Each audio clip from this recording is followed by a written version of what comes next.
A man stood at a podium with 67% approval ratings and a smile that had never once broken under pressure. Senator, family man, the face of everything stable and trustworthy in American public life. For 28 years, he slept soundly. For 28 years, he believed the worst thing he ever did had simply disappeared. He had prayed for it, and for a long time, it seemed like the universe had answered. But somewhere in Chicago, a quiet man named Edmund Voss was drawing maps. Not the kind that show roads and rivers, the kind that show where power goes when it thinks no one is watching. For 20 years, Edmund drew in silence. He never raised his voice. He never made a threat. He just kept drawing. And when he knew his time was running out, he left the most dangerous thing a careful man can leave behind: not a weapon, not a witness. A daughter who knew how to read every single page. This is not a story about violence. This is a story about what happens when a powerful man underestimates a patient one, and about the price you pay when you spend 28 years certain you got away with something and you were wrong the entire time. This channel exists because some people are born to lead, and the lessons that shape them are never taught in any classroom. Only the ones who have stood where power actually lives understand how it really works. We don't tell crime stories here. We tell stories about mindset, about discipline, about the secrets behind real authority and what it truly costs to hold it. The lesson this story carries is this: your silence is never as permanent as you believe. The truth does not disappear because you buried it. It waits. And the people who love what you tried to destroy, they are more patient than you will ever be. Real power is not the ability to make things vanish. It is the ability to ensure that what matters never does. If this story made you think, if it gave you something a new way to see patience, loyalty, or what justice actually looks like when it arrives on its own terms, leave a comment below and tell me what hit you hardest. Share this with someone who needs to hear it. Subscribe to this channel, because every week we go deeper into the kind of thinking that most people never get access to. The best stories are still coming. Don't miss them. The basement of the Hargrove Institute smelled like old paper and cold concrete.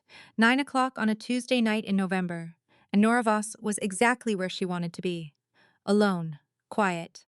The fluorescent light above shelf row 7 hummed its usual complaint, a soft, mechanical sound she had stopped noticing 2 years ago. Outside, Chicago was doing what Chicago does in November, punishing anyone foolish enough to be outside without a reason. Nora had a reason to be inside. She had memorized the location of 34,000 documents in this building, and not one of them told her why her father had to die. She was working through a donation box materials from an estate clearance in Hyde Park, a building that had been standing since 1947 and was now rubble. Standard material, letters, photographs, old architectural drawings on paper that crinkled at the corners. She moved through it quickly, both hands working, her eyes reading as she went. It was the kind of work most people found tedious. Nora found it meditative. Every object in her hands had survived something. Every piece of paper had been considered important enough by someone at some point to keep. She respected that. The box was almost empty when she reached the last page. A map. Hand-drawn. Black ink, the kind that doesn't fade properly, the kind that stays deep and deliberate for decades. She recognized the line weight before she recognized anything else. Then she recognized the proportion system. Then the symbols. Then the particular way the grid coordinates were notated in the lower left corner, not quite standard, slightly compressed, a habit that had belonged to exactly one person in the world, her father. Edmund Voss had drawn this map. Nora set it on the table in front of her. She did not reach for it again immediately. She counted 8 seconds, an old habit, something her father taught her when she was small. He would say, when you see something unexpected, count to 8 before you do anything at all. Your first reaction is almost never your best one. She counted. she breathed. Then she picked it up carefully and looked at it properly. She had seen this map once before, briefly in passing the night before her father died. He had been packing a box in his studio with a kind of focused urgency she had not seen in him before. She had asked if he needed help. He had said no and smiled at her, and the smile had been completely genuine, warm and specific and tired. She remembered thinking he looked like a man finishing something important. She had not understood then what he was finishing. This map was supposed to have been destroyed. She was certain of that now. He had been destroying things that night, not keeping them. And yet here it was, in a donation box, addressed to her archive, flagged for her shift. Not an accident. Edmund Voss had not made accidents.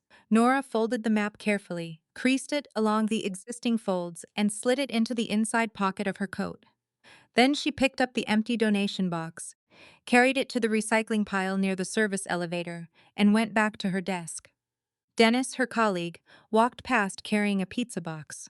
He was 26 and enthusiastic about everything. In a way Nora found exhausting and occasionally touching, he said, "We're ordering. You want in?" She said, "I'm good, thanks." He said, "You sure? You look like you haven't eaten." She said, "I ate. I just look like this." Dennis laughed. He had a good laugh, uncomplicated and genuine. When he walked away, Nora watched him for a moment, not because she regretted the pizza, because Dennis represented something she used to have access to. The state of not knowing that anything was wrong. The comfortable ignorance that comes with living in a world where your father is still alive, and no one has stolen 20 years of his work from his studio before his body was even cold. She looked back at her screen. She kept working. Her internal calendar said it had been 8 months. 8 months since the phone call. 8 months since the police told her it was a robbery, told her the case was closed, told her there was nothing unusual about the speed of the investigation. 72 hours from crime scene to closed file. Nora had not pushed back because she had nothing to push back with.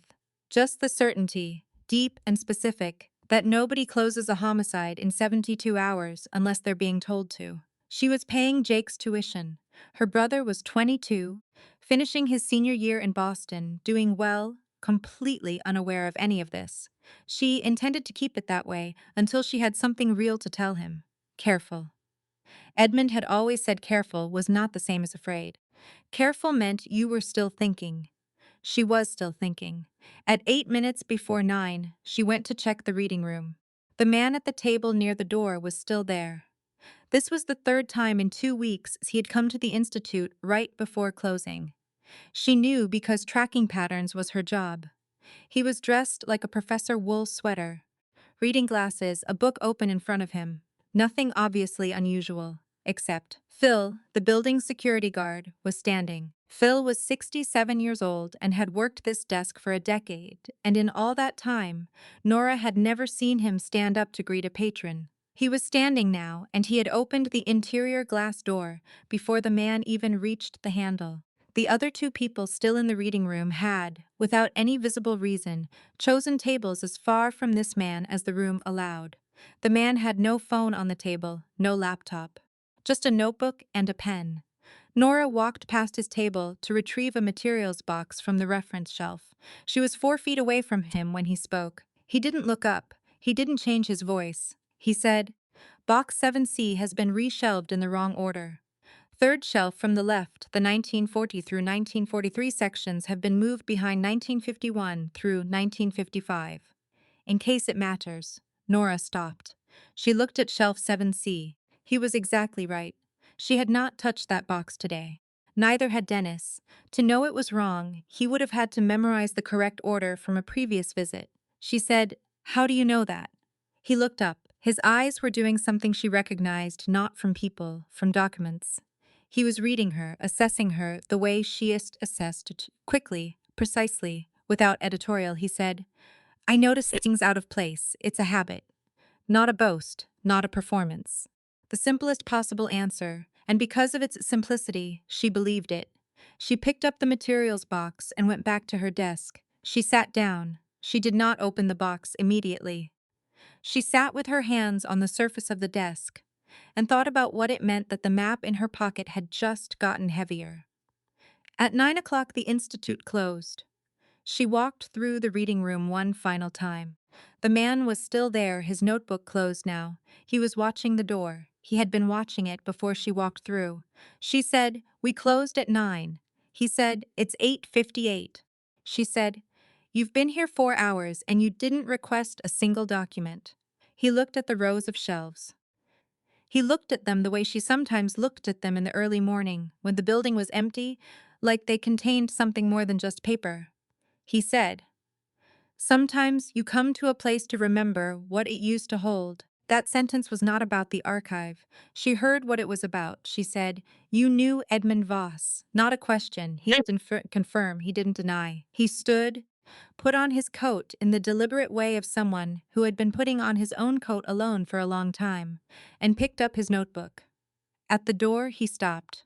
He did not turn around. He said, "Your father was a very careful man, Miss Voss. It's a quality worth inheriting."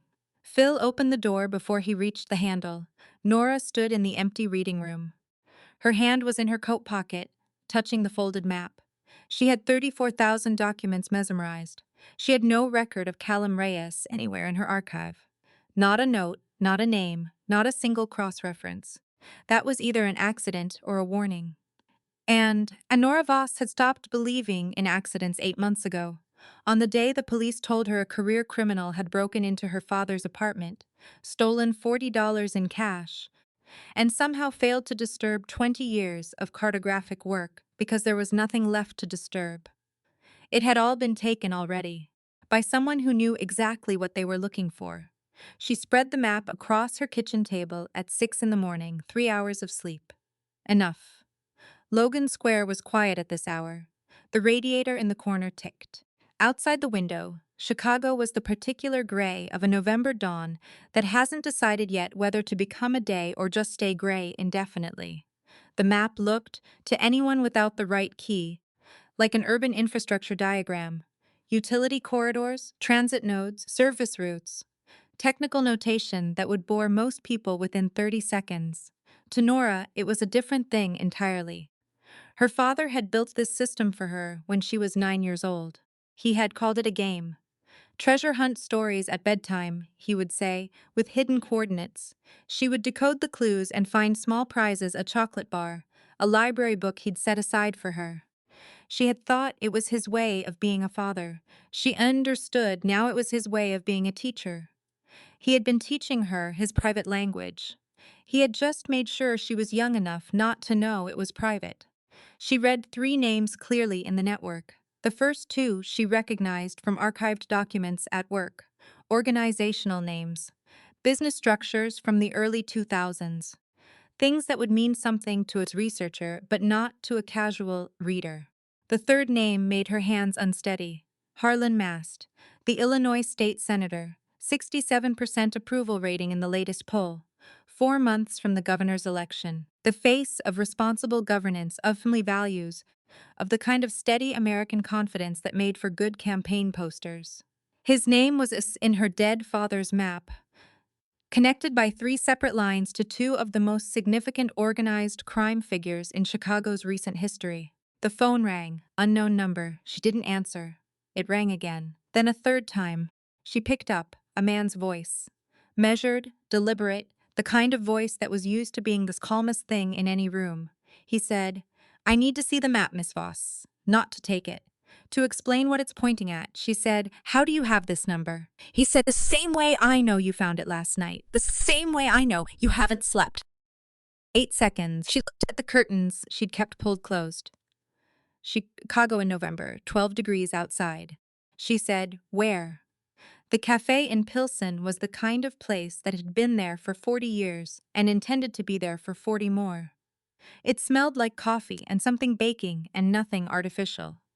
He was already there when she arrived, sitting with his back to the wall and his eyes on the door. Not nervous, habitual. The way a person sits when they've been sitting that way for so long, it's just how they exist in rooms. She had not brought the map. He noticed immediately. He gave a small nod, almost imperceptible, and she understood. In his view, leaving it behind was the correct answer. He didn't want compliance, he wanted intelligence. Coffee arrived before she ordered. The order was right. She didn't comment.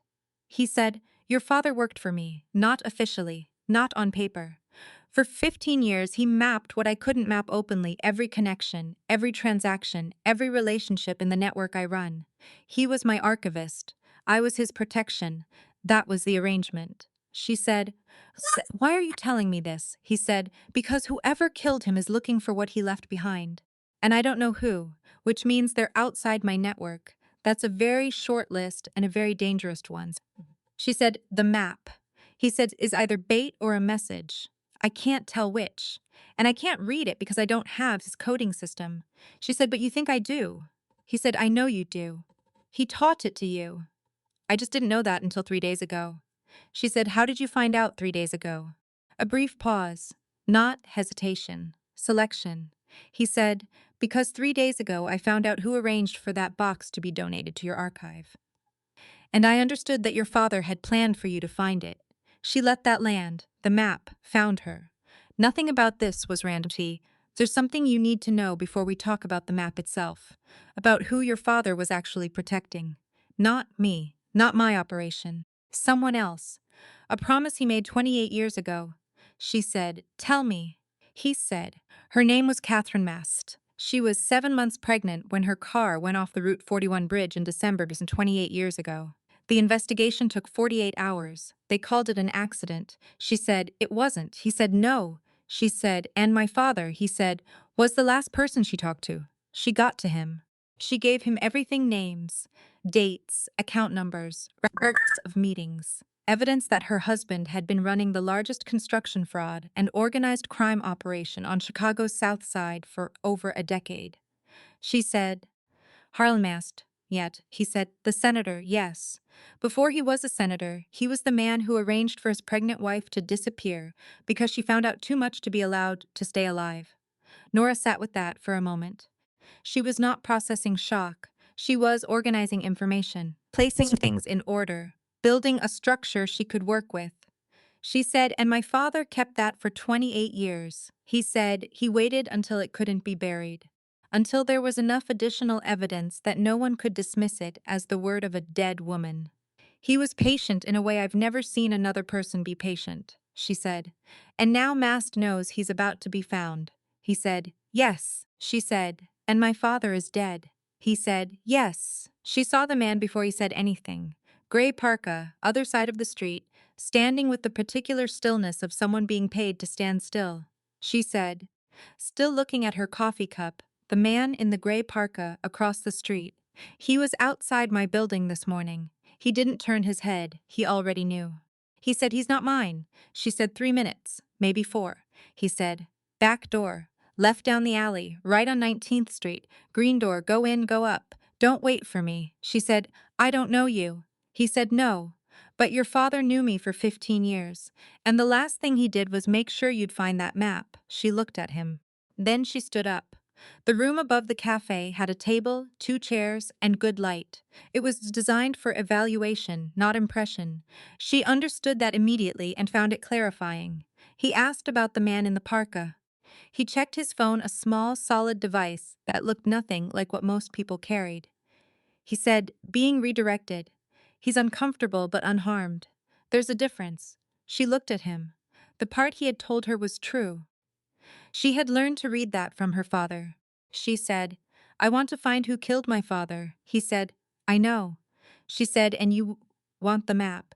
He said, "I want to understand what your father was trying to tell the world by making sure it survived him. That's not the same as wanting it for myself." Small distinction. She filed it. She said, "2 conditions." He said, "Tell me." She said, "First, anything you learn about me or my brother Jake through your network, you tell me before you act on it." "I am not a piece on a board," he said. "Agreed." She said, "Second, when this is over, you tell me everything, not a version. Everything about what my father did, what you did, and what happened to Catherine Mast. I'll decide what I do with it." He said, "That's a significant ask." She said, "I know. Can you agree to it?" A real pause, not performance. Actual consideration. He said yes. She looked at him one more time. Then she made her decision. She didn't trust him. She trusted the fact that her father had worked alongside this man for 15 years, and Edmund Voss was the most careful person she had ever known. Whatever Callum Reyes was, her father had believed he was worth mapping. That was the highest form of endorsement Edmund had ever given anyone. It was enough to start with. The office was on the 14th floor of an unremarkable building in the West Loop. No name on the door, no signage of any kind. Inside, the lights were set for working, not for atmosphere. Everything in the room was oriented toward function filing cabinets in industrial gray, a wide desk with proper task lighting, a table long enough to spread large documents across, and on one wall, almost the entire length of it, maps. Chicago through different eras. 1871, the Great Fire and the Rebuilding. 1920, the Prohibition geography, the flow of illegal goods through legitimate streets. 1968, the Democratic Convention, the riots, the fracture lines of a city that had been holding something back for too long. 2010, the contemporary city, the highways, the neighborhoods, the power structures drawn in the language of infrastructure. And between them, pinned without ceremony, drawn in black pelican ink, her father's work. Nora said, "That's his." Callum said, 12 years of quarterly updates, he never missed one. She moved closer. Her fingers touched the edge of one map, not to take it, just to verify. The paper had that particular texture of her father's drafting sheets, slightly heavier than standard, the kind he ordered from a supplier in Ohio who had been making it the same way since 1975. She would have known it in the dark. She said, "He never showed me these." Callum said, "He was protecting you. He made that choice deliberately, every quarter, for 12 years. He told me once, she'll need to not know for now so she can handle knowing later." She said, "Did you understand what he meant?" He said, "Not at the time. I think I'm beginning to." She stood looking at the wall for another moment. Then she turned to the table. She said, "Let's start." She laid the map out flat. Callum stood across the table from her. She was aware, very specifically, that this was the moment of actual commitment, not the agreement at the cafe, not the decision to come here, but this. Opening the map in front of another person. Allowing someone else into the language her father had built for her alone. She started with the outer network, the connections that were clearest, the relationship encoded in the most straightforward of her father's symbols. She spoke quickly and precisely, naming what she saw without editorializing, the same way she would catalog a document collection. Subject, date range. Relationship type, significance level. Callum listened. He didn't interrupt. He didn't ask clarifying questions that weren't necessary. When she named a location, she saw his eyes move slightly, cross-referencing internally, and then settle. He understood fast, faster than she expected. She said, "The Bridgeport corridor, this cluster here, the symbols that look like utility nodes, this is financial, not geographic. Each node is a transaction point. The dates are embedded in the coordinate notation." He said, 2009 through 2011. That's the period when the South Side development contracts were being allocated. There were 3 companies that kept appearing in bid documents without qualifying experience. All 3 eventually folded after collecting funds. She said, "You have records on this." He said, "Go to the second cabinet from the door. Third drawer from the left. Count 6 folders in." She looked at him. He said, "I'm not going to move faster than you. Go ahead." She went to the cabinet, opened the drawer, counted 6 folders, pulled the 6th. It contained exactly the documentation she would have needed to cross-reference what she was reading on the map. She said, "You organize by the same system my father used."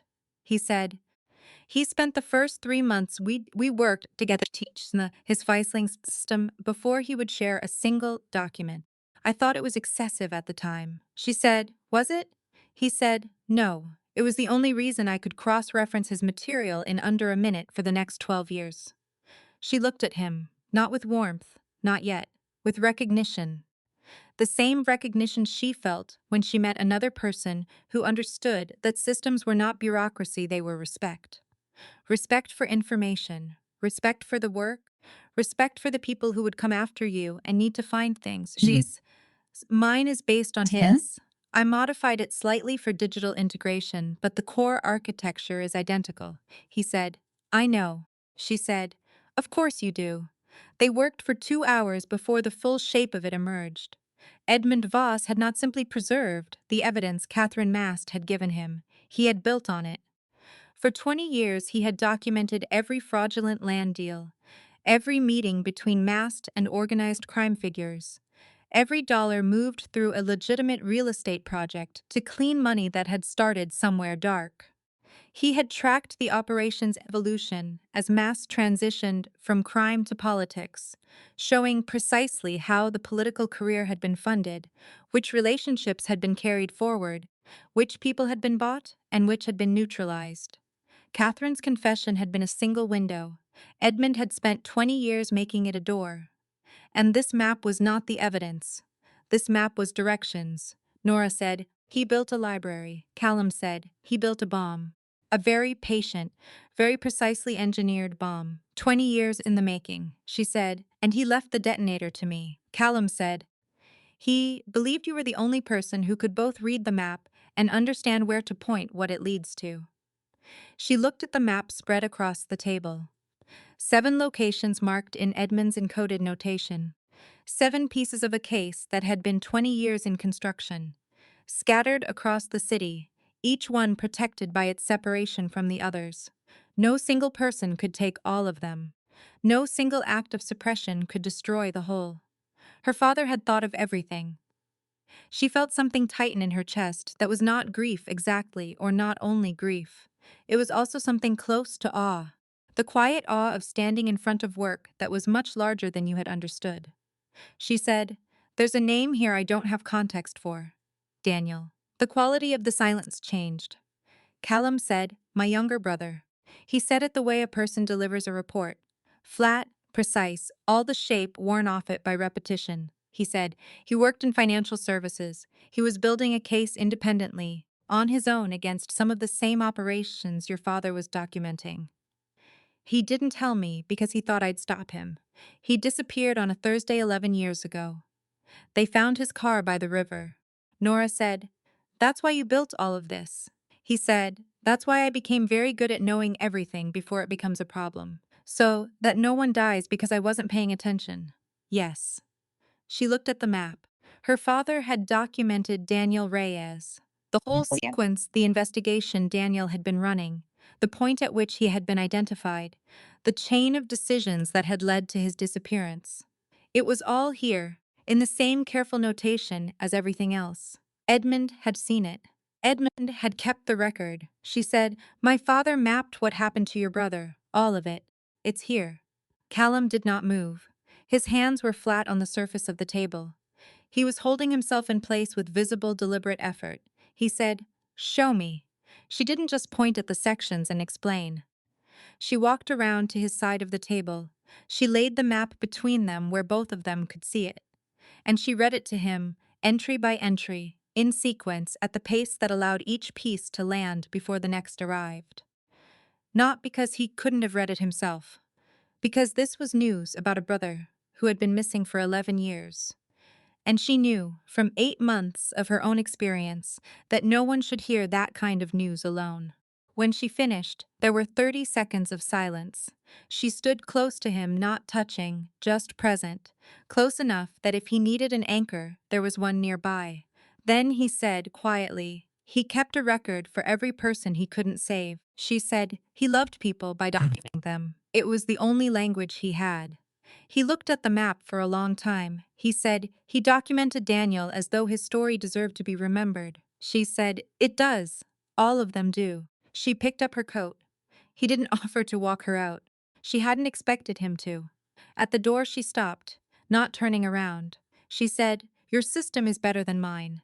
I've been running a modified version for 6 years, and the original is still cleaner.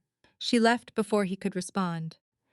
In 11 years of working alone, it was the first professional compliment he hadn't mapped in advance.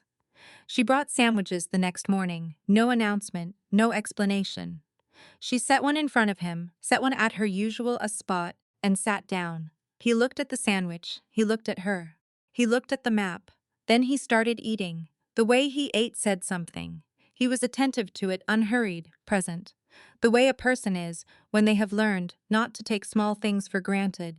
It was a form of thank you that didn't need words. She recognized it. They worked in long silence through the morning.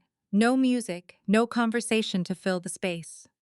The same rhythm she had noticed the day before, both of them, moving at the same pace, neither needing the other to explain the obvious, both capable of sustained concentration without the need to be distracted. It was a rare thing. She had spent her whole career working alongside people who needed a certain amount of ambient noise to function. She didn't, neither did he. She noticed his notebook. He had it open to one side while he worked. But it wasn't notes, it was questions. A numbered list, each one a few words, each one either crossed through or not. Most were not crossed through. He was a man with more open questions than closed ones. She found that oddly reassuring. Jake called at 11 in the morning. He wanted to come to Chicago for the weekend. There was a restaurant in Lincoln Square that their father had taken them to every December since they were small, the kind of place that had the same menus for 30 years and the same staff for 20, and Jake wanted to go. He said it mattered. He said he'd been thinking about it. Nora said yes. She heard her own voice change when she answered him, easier, lighter. The week she was living dropping away from it. She said Saturday was perfect. She said she'd make a reservation. She said she was looking forward to it. When she hung up, her face changed back. Callum said, without looking up, he doesn't know. It wasn't a question. She said, he's finishing his thesis. He has a girlfriend. He has a life that has nothing to do with any of this. Callum said, he'll find out eventually. She said, eventually isn't now. He looked up. The way he was looking at her was different from the way he read the map, not assessing for information, but recognizing something. He said, your father did exactly the same thing, protected everyone from knowing, carried it alone. She said, is that a warning? He said, an observation. The Voss family has a pattern. It works until it doesn't. She knew he was right. That didn't make it useful information right now, she said. And the Reyes family? He was quiet for a moment. Then he said, same pattern. Daniel died with a secret I didn't know he was keeping. Because I would have stopped him, and he knew it, and he made the calculation that the outcome he was working toward mattered more than telling me the truth. A long silence. The kind that has weight in it, she said. Did you agree with his calculation? He said, I agreed with the outcome he was trying to reach. I would have found another way to get there. A safer one. She said, but you didn't get the chance. He said, no. They went back to work. But something had shifted slightly in the architecture of the room, a small adjustment. Like a door that was previously locked being left merely closed. An hour later, she found Daniel again. A deeper layer of the map. Her father hadn't just recorded the fact of Daniel's disappearance. He had traced the full sequence, the point at which Daniel had been identified as a threat, the person who had made that determination, the decisions that followed. The chain of accountability, documented in Edmund's careful notation, unbroken from beginning to end. She walked around to Callum's side of the table. She laid the map between them and read it to him, the same way as yesterday, in sequence, at the right pace. When she finished, he looked at the map for a time. She could see him processing it, not just the information, but something underneath the information. The understanding that someone had watched what happened to his brother, had kept the record, had believed the record mattered. He said he'd documented Daniel as though his story deserved to be permanently kept. She said, it does. They all do. He said, why? There was no practical reason to keep updating it. Daniel was already gone. The record couldn't change that. She said, because he loved people by keeping them. It was the only language he had. When the people he cared about were gone, the record was how he held on to what they'd been. The record was how they stayed present. Callum's was quiet. Something in his expression shifted in a way she wasn't meant to see. She looked back at the map and pretended not to notice. Late in the afternoon, a small disagreement about methodology, how to interpret a cluster of symbols in the southern section, dissolved into what was almost, not quite, an easy conversation. She said the cluster was describing a financial network. He said it was describing a physical location network. She showed him the notation pattern. He showed her a corresponding document from his files. They were both right. The cluster was describing both simultaneously. Edmund had encoded 2 layers in the same symbols, a thing she hadn't seen him do anywhere else in the map. She said, "He only did this when something was especially important." Callum said, "What's at the center of both networks?" She traced the lines. She said, "A building, South Side, demolished in 2016. He said, "I know that building. It was the operational center of mass construction operation before he transitioned to everything ran through it." She said, "And my father documented the transition. He said every step." She sat back and looked at the full map spread across the table. 3/4 decoded, 7 evidence locations beginning to take shape, 12 months of patience assembling itself into something actionable. She said, "He was extraordinary." Callum said, "Yes, he was." The evening arrived without announcement. Callum ordered food, not sandwiches, but an actual dinner, from a Polish restaurant 2 blocks away. He knew she hadn't eaten. She didn't ask how he knew. They ate at the work table with the map folded to one side. The first time in several days neither of them was looking at it. He said, "Where did you learn to actually read maps? Not the technical side, the interpretive side. Reading what they're trying to say instead of just what they show." She said, "My father entirely. He didn't teach me through instruction. He would set a map in front of me and ask me what the person who made it was worried about, not what they were showing. What they were afraid might not be seen." He said, "He asked me the same question once. It took me 3 days to answer it." She said, "What did you say?" He said, "I said the person who made it was afraid of being misunderstood after they were gone." She said, "He told me that was one of the best answers he'd ever received." He looked at her. She looked at him. Something small and significant passed between them. In the space of that moment, the recognition that they had both been shaped by the same person, from the same source, and arrived at a point they hadn't anticipated. She said, "Is it true what I've heard? That you started out trying to protect people, and somewhere along the way became something people needed protection from?" He looked at his plate. He said, "Yes, and then your father kept mapping me for years after that. I never fully understood why." She said, "Why do you think now?"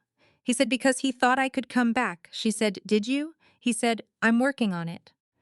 Not the answer of someone building an impression. The answer of someone telling the truth about where they were. She arrived at the Hargrove Institute at 8 in the morning and knew within 90 seconds that someone had been in the archive overnight. Nothing visible to a casual observer. The donation processing area looked exactly as she'd left it.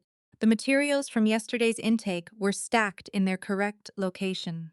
The catalog except that one box in the reference section had been opened and resealed in a sequence she hadn't left it in. The lid was aligned 3 millimeters further to the left than she placed it. The interior labels babes are facing the wrong direction. Small things, deliberate things. The kind of things that a careful person would correct and a very careful person would leave exactly as found, except that this person hadn't known which direction she left the label facing. She stood very still for a moment. Then she went to her desk and called Callum. He arrived in 18 minutes. He walked through the archive with her. He didn't touch anything. He looked at door frames, at the angles of cameras, it's mounted near the ceiling, and see at the service corridor that ran behind the east wall. He moved through her space with complete respect for what it was, not assessing it for vulnerability, understanding it. There was a difference. He said 3 people had access last night. 2 are your colleagues with standard keys. The third came through the loading dock during a 14-second camera blind spot that repeats every hour on the hour. She said, "How do you know about the blind spot?" He said, "I map every building where someone I'm responsible for spends significant time." She said, "Am I someone you're responsible for?" He looked at her. The answer didn't come immediately, and she understood that the delay was genuine. He was asking himself the same question at the same moment. He said, "You are now." Not romantic, practical. She heard the difference and found it more reassuring than the alternative. She said, "What were they looking for?" He said, That's what we need to find out. I think I know someone who can help. Dorothy Price ran six dry cleaning businesses on the north side of Chicago. She had been running them for 22 years. She was also, as Callum had explained briefly on the way over, the most comprehensive source of current information on organized activity in the northern half of the city. The restaurant where they met was quiet at midday. Dorothy arrived exactly on time. She was 50 years old, with the kind of calm that comes from having seen enough of human behavior that very little of it surprises you anymore. She looked at Nora and said, "Edmund's daughter." Nora said, "You knew my father." Dorothy said, "Everyone who mattered in this city knew Edmund Voss. He was the safest person alive to give a secret to. Because he never repeated it, he built it into something permanent, something that couldn't be taken away." She looked at Callum. She said, "The person who accessed her archive, they weren't looking for documents." He said, "Tell me." She said, "They were looking for her. The woman who can read the documents. Because someone in Mast's circle has figured out that the coding system is personal. They can't use what they find until they have the decoder. And the decoder is standing right here." Nora said, "They don't want the archive. They want me." Dorothy said, "They want the woman who can read your father's map, which means as long as you're the only one who can do that, you're both essential and at risk." They were walking back along the river when Callum said what he'd been holding for the right moment. He said, "There's something I need to tell you about Catherine Mast. Something your father knew that I only found out recently." She said, "Tell me." He said, "The car went off the bridge on December 14th. She didn't die on impact. The water was cold. She was pulled out. She survived for 11 hours. Nora stopped walking. He said she was alive for 11 hours, in a hospital, under a false name, before her body gave out. Your father was there. He stayed with her the entire time." She said very quietly, "She was 7 months pregnant." He said, "Yes." She said, "And the baby." A pause. Long enough that the city continued around them, a car horn, a distant siren, the sound of the elevated train on its track, and none of it touched the particular stillness of what he was about to say. He said, "The baby was delivered by emergency cesarean, a girl, 3 pounds 2 ounces. Catherine named her Elena. She told your father the name before she lost consciousness. He made sure the name was on the record somewhere. A private record, his own." Nora was completely still. He said, "She's alive. She's 27 years old. She works as a nurse. And 3 months ago, she moved to Chicago."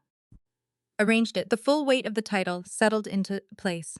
Mast had prayed his pregnant wife would vanish. He had prayed the child wouldn't exist. And for 27 years, he had lived in the absolute certainty that those prayers had been answered. He had slept through 27 years. He had stood at podiums and talked about family values while 27 years passed.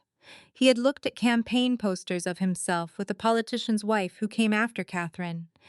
And he had felt safe, and he had been wrong.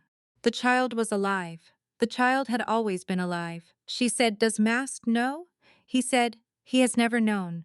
Your father made sure of that from the first night." Elena grew up in Milwaukee, with a family who loved her, under a name with no connection to Mast. She said, "Why Chicago now?" He said, "Because Edmund believed she had the right to know her own story, and he wanted her close enough that when everything opened up, she would be protected." She said, "He moved her here to protect her, or to use her." He said, "Both." He would have said those aren't different things. A long breath out. The river moved beside them, cold and indifferent. She said, "He designed everything, every piece." He said, "Yes, he did." They stood at the corner of the street where she needed to turn left and he needed to go straight. She said, "When this is over, what happens to you?" He said, "That's the first time you've used my name." She said, "Answer the question." He said, "I don't know yet." And then, because she was watching him for the performance of certainty he didn't have, "I genuinely don't know." She looked at him for a moment longer. Then she turned left. He stood on the corner until she was out of sight. He had detailed knowledge of every significant person in Chicago's information landscape. He had not opened a file on Nora Voss. Not because he hadn't thought about it, but because opening one felt like something that couldn't be undone. He was beginning to understand why Edmund had mapped him for 15 years without explanation. Some people you track because they're dangerous. Some people you track because losing them would cost something you can't afford. The final section of the map took all afternoon. It was the most complex encoding. Her father had used multiple layers, the kind of system he built when the information was especially sensitive and especially important. She decoded slowly. Callum matched her pace, saying even when there was nothing to say, providing context precisely when she needed it. The shared shorthand they had developed over the previous days made the work feel different now. She would name a location, and he was already reaching for the folder. He would describe a connection, and she had already found the corresponding symbol. No explanation required. The two of them moving through the same material with the ease of long familiarity, which was a strange thing to have developed in less than a week, and which neither of them remarked on. The last coordinates resolved into 7 distinct locations, 6 in Chicago, 1 in Boston. She stopped. She said, "One of these is in Boston." He said, "Yes." She said, "Jake is in Boston." He said, "Yes." She said, "He doesn't know any of this." He said, "No. But anyone who's mapping the evidence locations will eventually connect it." The unspoken question existed between them. Did she need to tell Jake now? They both knew it was there. Neither spoke it aloud. She looked at the 7 coordinates laid out across the map.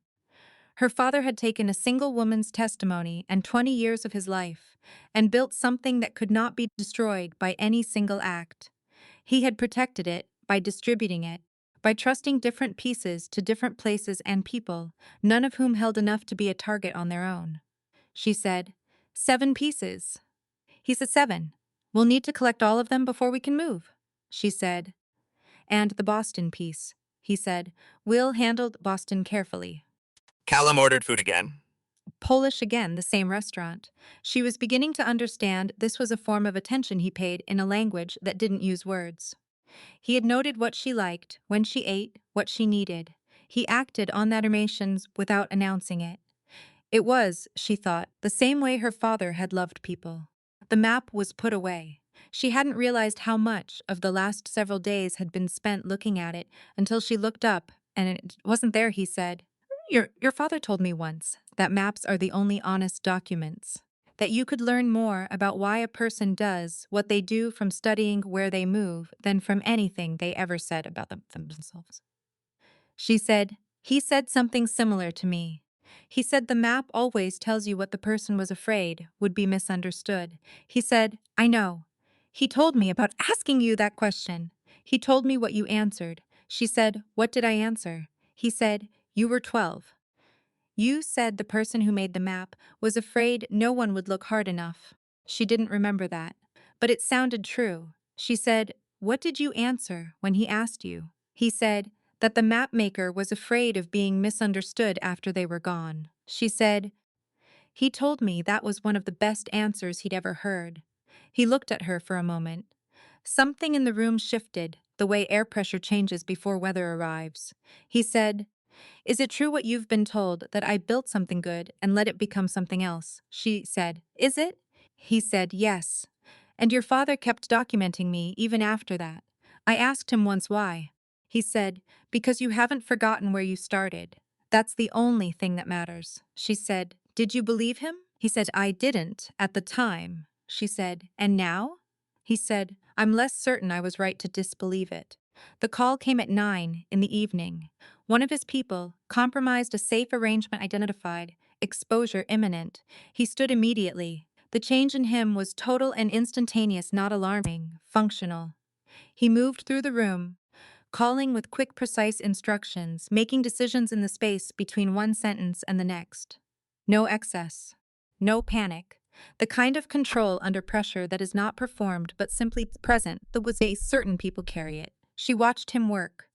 She noticed that twice, in the middle of calls, he looked up at her, not to check that she was safe. Something else, like calibration, like a compass checking north. When it was over, he stood looking out the window. Chicago at night, all that light. He said, I've been doing this alone for 11 years. Alone is faster. She said, but, he said, tonight I looked up and you were in the room. And something in the decision became clearer. She sat with that for a moment. She said, I think I know what my father was saying, not just in the map. To me, specifically, he was saying, this is the world. Don't look away from it. And don't face it alone. He turned from the window. The space between them had been holding a careful distance for days, something maintained by mutual, unspoken agreement. She had felt it as useful, protective. Now it felt like a choice that was about to become something else. He crossed the room slowly. He put his hand over hers, where it rested on the table.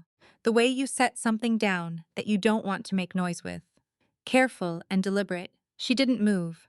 They stood at the window together and looked at Chicago, and neither of them spoke.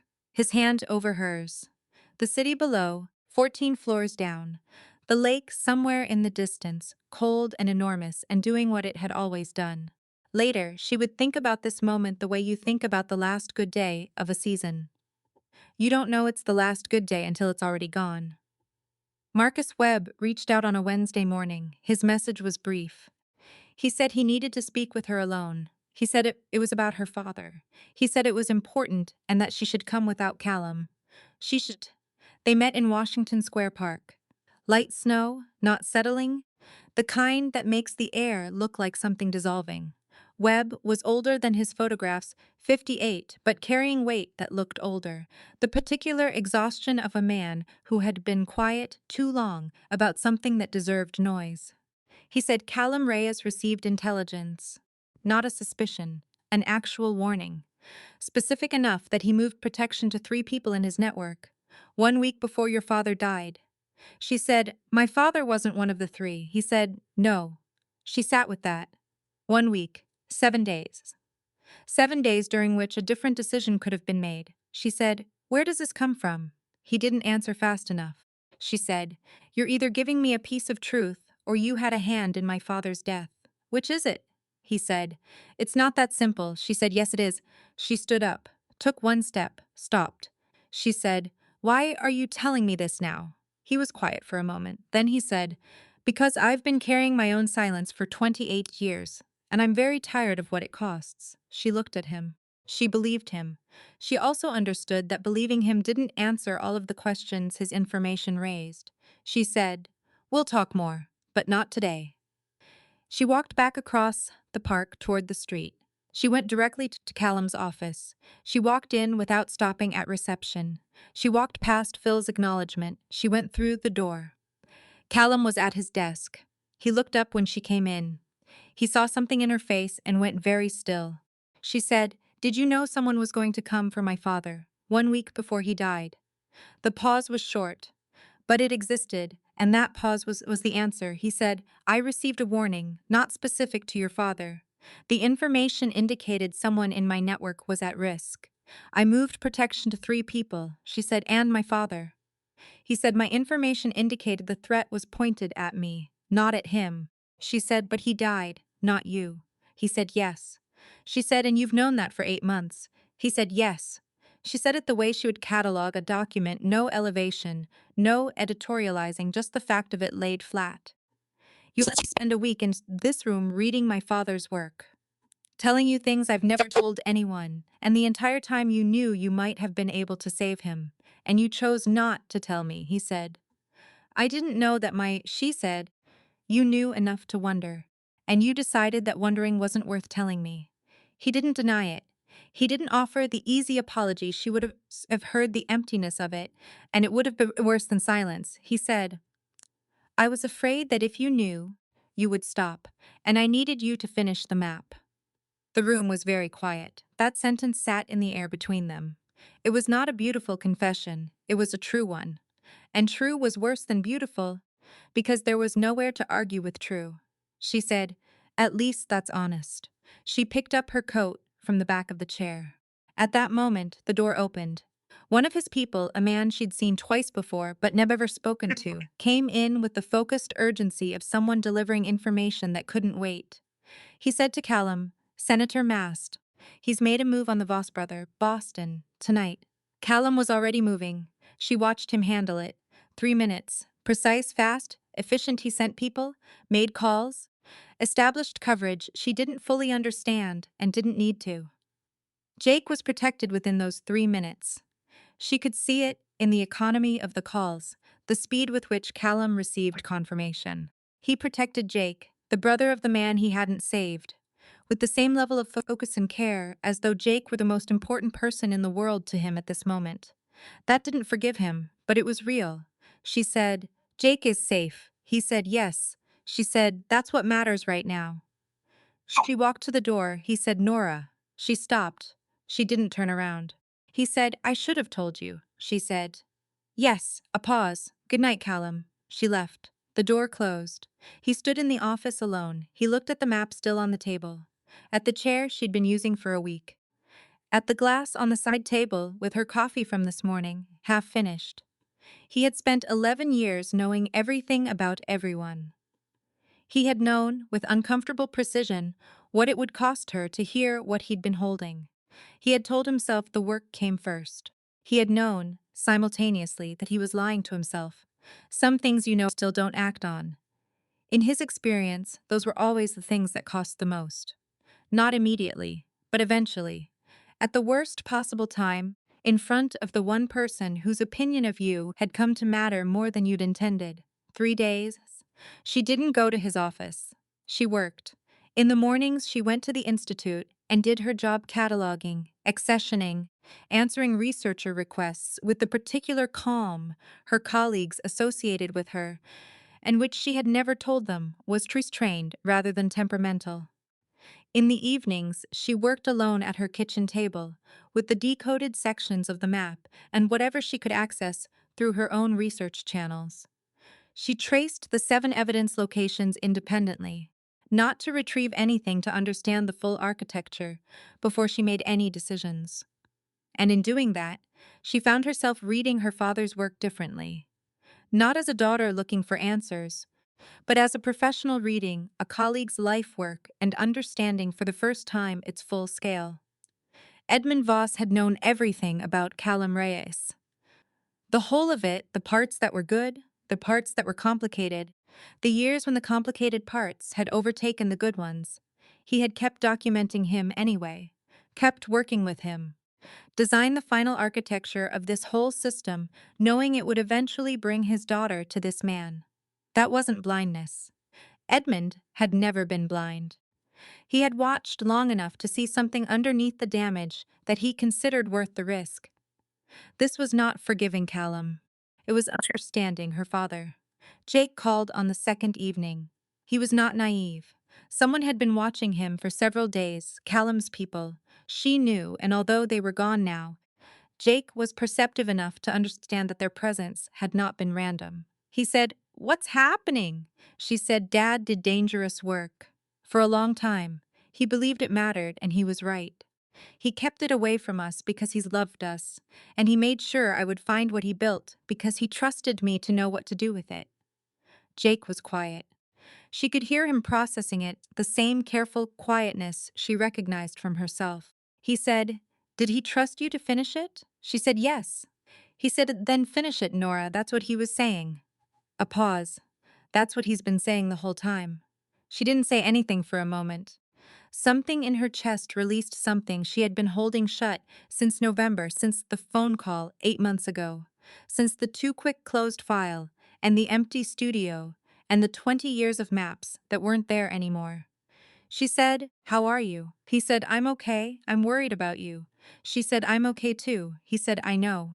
That's different from being fine. You're always okay. I'm asking if you're fine." She said, "I'm getting there." He said, "That's a better answer than usual." Callum went to see Marcus Webb. He went alone, without preparation, without a specific outcome in mind. He went because he had spent 3 days in his office looking at the map that was still on his work table and at the empty coffee glass on the side table, and he had understood that he needed to do something he hadn't done in a long time: listen to someone without an agenda.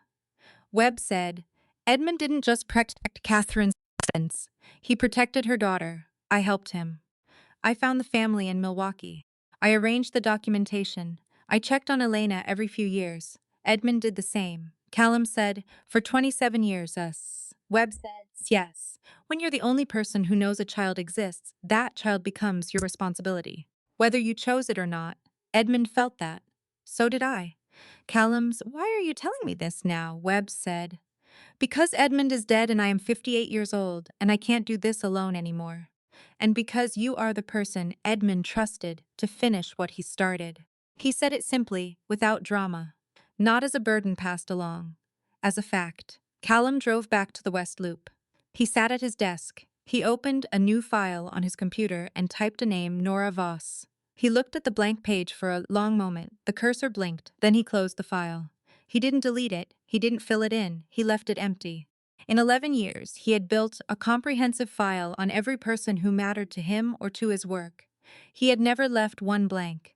The blank file felt, in a way he couldn't entirely articulate, like the most honest thing he had done in a long time. On the third day, Mast moved.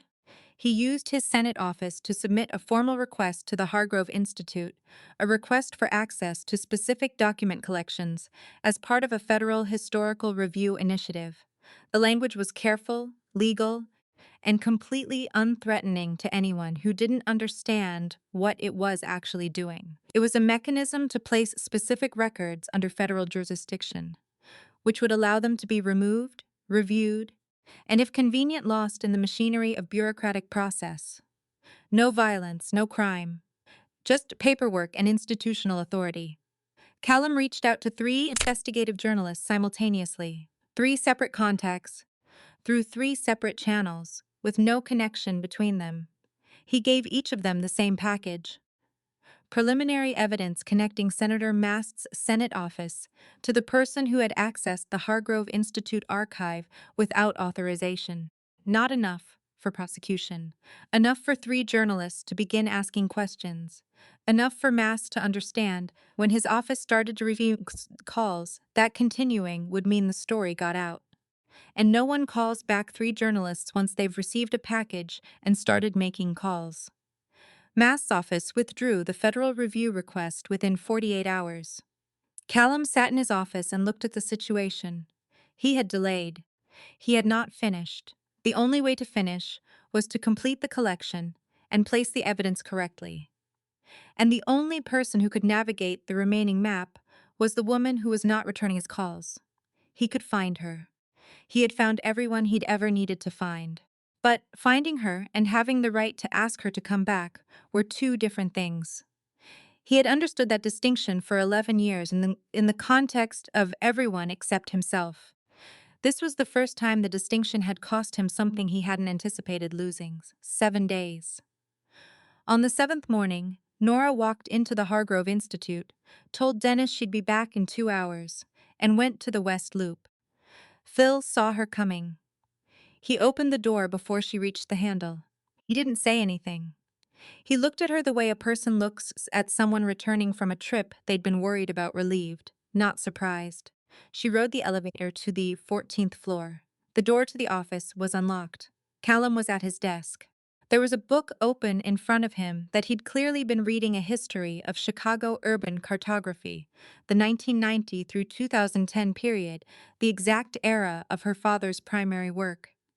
He set it down carefully when she walked in. She said 2 conditions. He said, "Tell me." She said, "First, anything that affects my safety or Jake's, you tell me immediately, not after you've decided whether it serves the work." He said, "Agreed." She said, "Second, when this is over, I want everything. Not a version, everything. I'll decide what I do with it." He said, "That's not a small thing to agree to." She said, "No, can you?" A pause. Real consideration. He said, "Yes." She said, "I'm not saying I've forgiven you." He said, "I'm not asking you to." She said, "I'm saying I understand why you made the choice you made, and I think you were wrong, and I think you know you were wrong." He said, "Yes." She said, "That's enough to keep going." She took off her coat and put it on the back of her chair, the same chair she'd used for a week, still angled the same way she'd left it. "Show me where we are." They worked through the afternoon.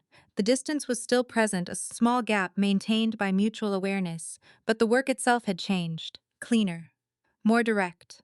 Nothing to perform, nothing to manage around. She noticed the cartography book again and didn't comment. But something softened. He asked her opinion on an approach to a witness he'd visited to reach a former city planner who had knowledge of the 2008 through 2012 permit process.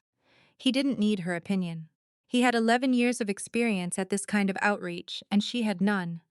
But he asked, and when she answered, he listened. Not as courtesy, he adjusted his approach based on what she said. That was the thing that mattered. Not the asking, the actual change. He took her to meet Elena at 4 o'clock. An apartment in Wicker Park, 3rd floor. A woman answered the door, who was 27 years old and had fair hair, and something in the way she held herself that Nora recognized from a photograph she had seen once, a newspaper clipping, 28 years old, from a file marked accidental death on Route 41. The eyes. Mostly the eyes. Callum said, "This is Elena, Catherine Mast's daughter." Elena looked at Nora steadily. She said, "You're Edmund's daughter." Nora said, "Yes." Elena said, "He came to see me 3 months ago. He said not everything. Enough." He said, "When it's time, there will be a woman who can read what I built." He said to trust her. She said it with a particular calm. Not the calm of someone who wasn't feeling anything. The calm of someone who had had 3 months to sit with what an old cartographer had told her, and had made their peace with it. Nora said, "He didn't tell you who your father is." Elena said, "He said I would know when it was safe to know. He said it was almost time." Nora looked at this woman, the daughter of Catherine Mast, the child that Harlan Mast had been certain didn't exist for 27 years. A nurse, living in Chicago, in a life that Edmund Voss had quietly, carefully arranged from a great distance, over a great many years, out of something that could only be called love. The full weight of the title was present in this room.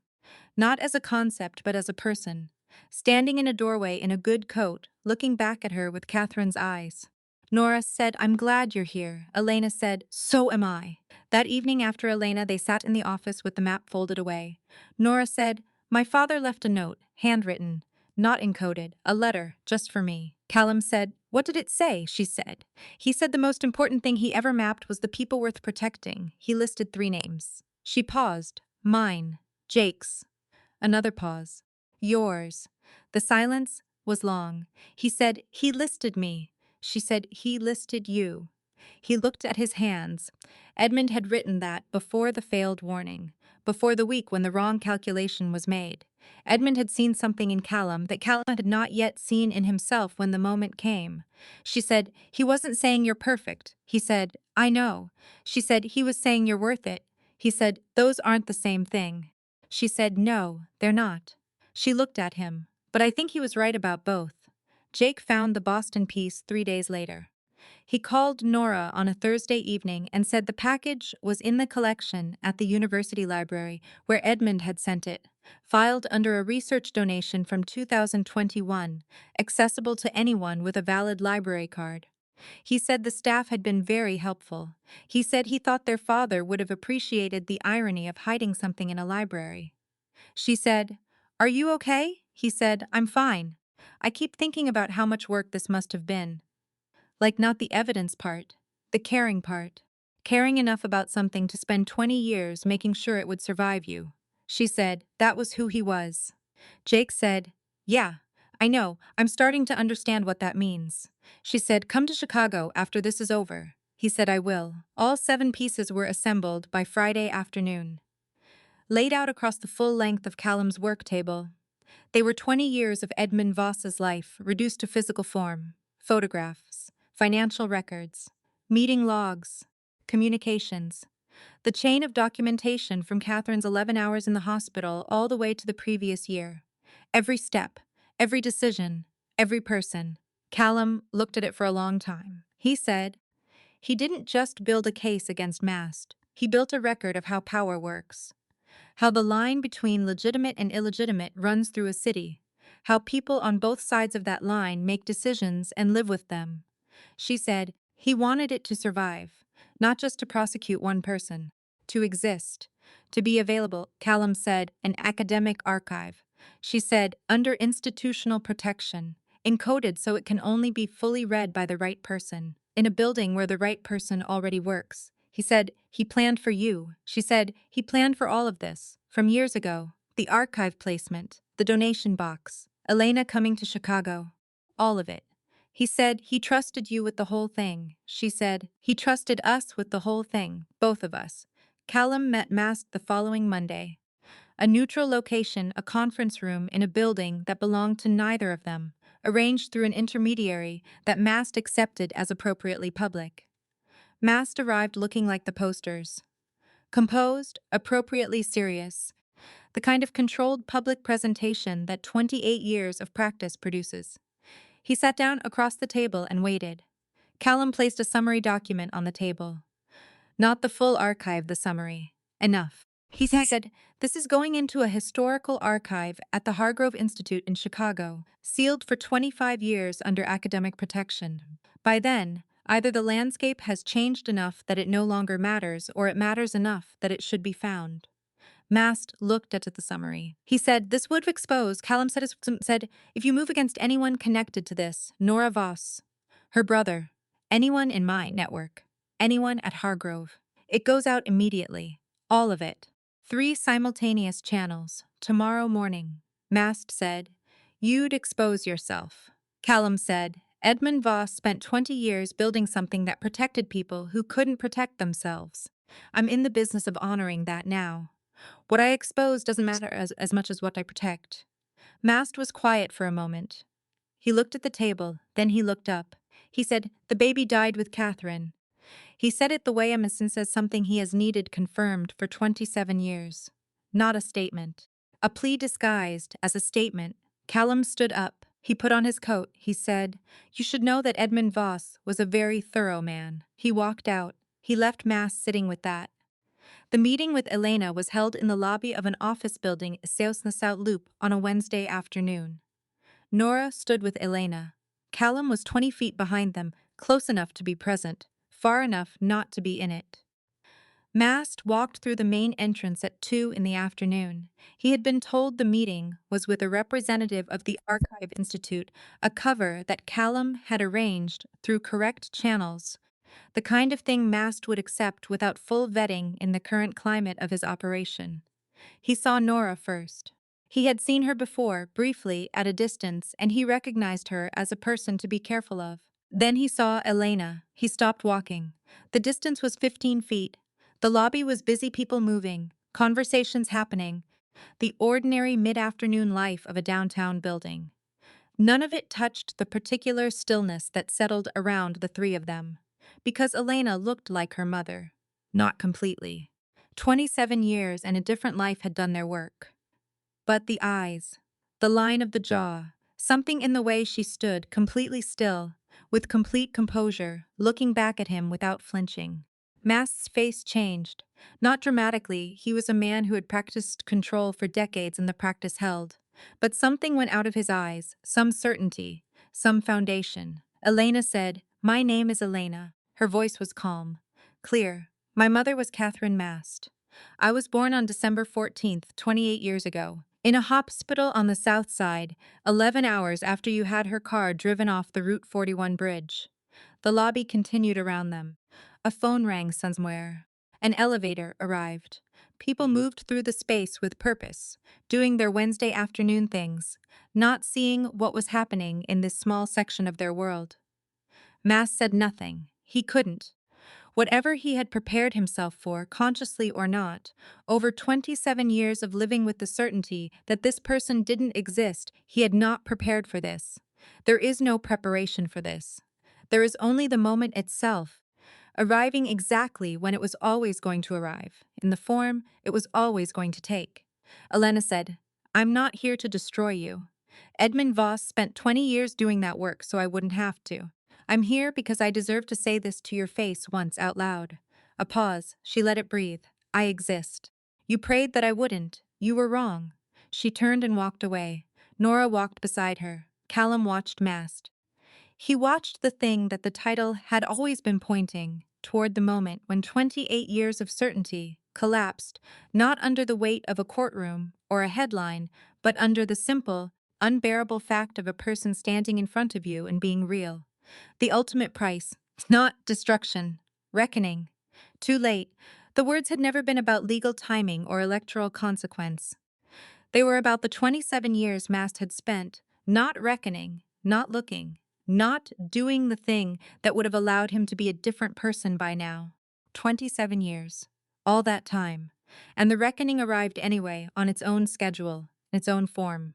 He stood in the lobby of the building and watched Harlan Mast walk slowly back to the elevator. And he thought about Edmund Voss sitting in a hospital room 28 years ago with a dying woman who had 11 hours left, and he understood what Edmund had decided in that room. Not just to keep the evidence, not just to protect Elena, to ensure that the truth would outlast the lie, to build something patient enough to wait for the right moment, to trust that the right moment would come. He had been right. The right moment had just happened. In a lobby, on a Wednesday, with no cameras and no audience and no performance. Just 3 people and the truth finally occupying the same space. 6 months later, the basement of the Hargrove Institute in late May. Sunlight, actual spring sunlight, coming through the ground-level windows for the first time since November. The fluorescent light over shelf row 7 still hummed. Phil still opened the inner door before anyone reached the handle. Nora worked. There was a second desk in the room now. A notebook, a pen, no laptop. Callum. 3 afternoons a week. He came and worked on a research project they had started together in January, a historical collection on the structures of Chicago power through different eras. Documented, encoded, preserved, not to damage anyone, to ensure that what mattered didn't disappear. He was not on staff at the Hargrove Institute. That would have been too simple and too false. He still ran what he ran. But he ran it differently now, with different priorities, and he spent 3 afternoons a week in a basement archive, because it was where the work was, and because someone would notice if he didn't come. Harlan's Mast had withdrawn from the governor's race in February. Family health concerns, his office said. His network was dissolving from the edges, not dramatically, not with the violence of a sudden collapse, but with the slow, inevitable unraveling that follows when a foundation has been quietly removed. He knew why. Everyone who mattered knew he knew why. Elena was living in Lincoln Park. She had transferred to a hospital in Lakeview and was working the morning shift. She and Nora were learning each other carefully, honestly, without rushing. Elena had started reading Edmund's journals. It was slow as appropriate. Jake came in April. He stayed for a week. On the 3rd day, he and Callum were both at the Institute at the same time. Jake shook Callum's hand and looked at him for a long moment. Later, outside, he pulled Nora aside. He said, "Okay, so he's intense." She said, "Yes." He said, like, genuinely intense. She said, "I know." He said, "But he looks at you like you're the person who tells him which direction is north. So." She didn't say anything. He said Dad would have liked him. I think Dad did like him. She said, "I know he did." Jake looked at her. He said, "You okay? For real?" She said, "Yes, for real." He said, "Good. Because you look different. You look like someone who's stopped holding their breath." She thought about that. She said, "I think that's accurate." On a Thursday evening in late May, after the institute had been closed for an hour, Nora moved through the basement, turning off lights in the sequence she had used since her first week at this job, 6 years ago. Shelf by shelf, row by row, from the back of the building forward. Callum stood at the door with his coat over his arm, waiting, not looking at his phone, not doing anything. Just waiting with the easy patience of someone who had learned that waiting for the right thing was not the same as wasting time. She turned off the last light. She walked toward him through the dark. She knew every foot of this space. She had walked it 1,000 times. She walked it now and arrived where he was standing, and she looked at him in the dim light from the doorway. He said, "Ready?" She said, "Yes." They walked out together. The door closed behind them, with the same solid sound it had always made, the sound of a well-made building doing what it was built to do. Staying. Her father had spent 20 years mapping what mattered. She understood now, completely and without reservation, what he had been working toward. Not an archive of damage. Not a catalog of everything that was wrong. A record of what was worth protecting. The people, the truths, the quiet acts of courage that history tends to misplace. She had his hands, his habit of noticing what other people walked past, his stubborn, particular faith that the right things, kept properly, would outlast the wrong ones. She carried that forward. She carried it with someone who had spent 11 years knowing everything and was learning, slowly, honestly, with real effort that the things most worth knowing were the ones you discovered alongside someone else. In real time, one day at a time, without the map. The archive held 34,000 documents. It held her father's work 20 years of invisible, patient courage. It held, in a sealed box with a 25-year restriction, everything that Harlan Mast had done and believed he'd gotten away with. And it held, in no file and no catalog and no system, the particular kind of quiet that settles into a room when two people have stopped performing for each other and started simply being. The kind that is not emptiness but fullness. The kind that means, this person knows who I am and has chosen to stay. That too was worth keeping. That too was the cartographer's daughter's work. The characters, settings, and events portrayed in this story are entirely fictional. While certain themes may echo real-life experiences, they are shaped by creative interpretation. The author does not intend to represent or depict any specific individual, organization, or historical event. Before we close this story, I want to sit with you for just a moment because this was never really about a senator or a map or an archive in a Chicago basement. Those were the clothes the story wore. Underneath them, this was about something much older and much more personal than any of that. This was about what happens when ordinary people decide that the truth is worth protecting, even when protecting it costs them everything. Even when no one is watching, even when they will never live to see it matter. Edmund Voss was not a powerful man. He had no army, no weapons, no political connections. He had a drafting table, a pen, and a decision he made in a hospital room 28 years before the story began. He decided that one woman's truth deserved to survive her, that one child deserved to know where she came from, that one man's certainty, the certainty of someone who had prayed for a person to vanish, deserved to be broken, not immediately, properly, at the right moment, in the right way, so it could not be undone. And he built toward that, quietly, patiently. For 20 years he built. The first lesson this story carries is about patience as a form of power. Real power is not the loudest voice or the fastest action. It is the ability to hold something carefully over a long period of time and trust that the moment will come. Edmund never rushed. He never acted from anger. He built until the structure was strong enough to stand without him. The second lesson is about what we pass to the people we love. Edmund could not give Nora safety. He could not protect her from the world he had spent his life inside. What he could give her was the ability to read it, to see what others missed, to find what had been deliberately hidden, to understand that the gaps in a record are as meaningful as what the record contains. He gave her a language, and that language became the most powerful thing she ever held. The third lesson is the one Harlan Mast learned too late. The people you underestimate are never as gone as you believe. The woman you overlook, the child you were certain didn't exist, the quiet man in the corner with the notebook and the pen. They are not invisible. They are patient, and patience in the end is always the thing that wins.